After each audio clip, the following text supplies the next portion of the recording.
Have you ever thought about how far God's love truly reaches? The gospel was never meant to stay inside our comfort zones. It was meant to break barriers, cross cultures, and bring salvation to all who believe.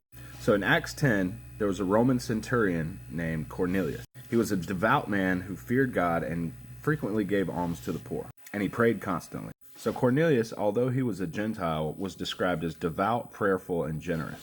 And God responds to his prayers by sending Peter with a message of salvation. Meanwhile, Peter himself receives this crazy vision of clean and unclean animals, teaching him that God does not show favoritism, but that God accepts people from every nation and those who fear him. God hears prayers no matter who you are. Cornelius wasn't Jewish, yet his prayers and generosity reached God. This is because God looks at the heart, not outward labels or your heritage. Peter's vision showed him that God was removing the barriers between Jew and Gentile. The gospel is not bound by culture, background, or status. It is for everyone. And obedience to the Holy Spirit unlocks breakthrough. So both Cornelius and Peter respond to God's prompting immediately. Cornelius sent men at once to go get Peter. And Peter, although he was puzzled by the vision he had, went with them in faith. And their obedience to the Holy Spirit opened the door for the first Gentile family to receive the Holy Spirit, because the gospel unites all people under Christ. When Peter declared Jesus' life, death, and resurrection,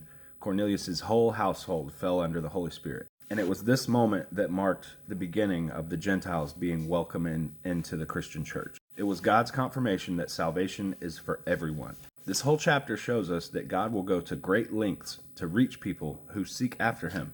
So we need to remove our own prejudices and boundaries in sharing the gospel with others. Just like Peter had to step out of his boundary to preach to Cornelius, we are called to step out of our comfort zones and recognize that Jesus is Lord over all.